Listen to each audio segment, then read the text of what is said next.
சுபந்தி கிளிகள் அனைவருக்கும் பழம் சாப்பிடும்போது மகிழ்ச்சி அடைந்தான். அந்த கிளிகள் மிகவும் சந்தோஷமாக இருந்தன. அவர்கள் எல்லோரும் சேர்ந்து பாடுகிறார்கள். அதைச் சூழ்ந்துள்ள மரங்களும் பல நிறங்களில் காட்சியளிக்கின்றன.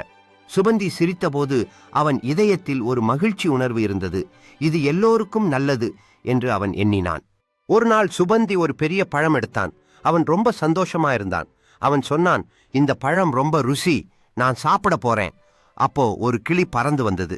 அது சொன்னது, சுபந்தி, எனக்கு பசிக்குது, கொஞ்சம் பழம் தரலாமா? சுபந்தி சிரிச்சான். அவன் சொன்னான், இதோ கிளி, பழம் உனக்கு. கிளி சந்தோஷமா சாப்பிட்டது. அது சொன்னது, நன்றி சுபந்தி. பிறகு கிளியின் நண்பர்கள் எல்லாம் வந்தார்கள். அவர்கள் எல்லாம் பழங்களை கொண்டு வந்தார்கள். அனைவரும் சேர்ந்து சாப்பிட்டார்கள். எல்லாரும் சந்தோஷமாக இருந்தார்கள். சுபந்தி சொன்னான், நான் மட்டும் சாப்பிட்டா நல்லதில்லை, எல்லாரும் சாப்பிட்டால்தான் சந்தோஷம்.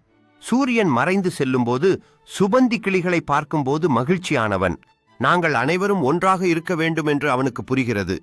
கிளிகள் சந்தோஷமாக பாட்டு பாடி சுபந்தியின் முகத்தில் ஒரு மென்மையான புன்னகை உண்டாகிறது. இந்த தருணம் என்றும் நினைவில் இருக்க வேண்டும் என்று அவர் நினைத்தார்.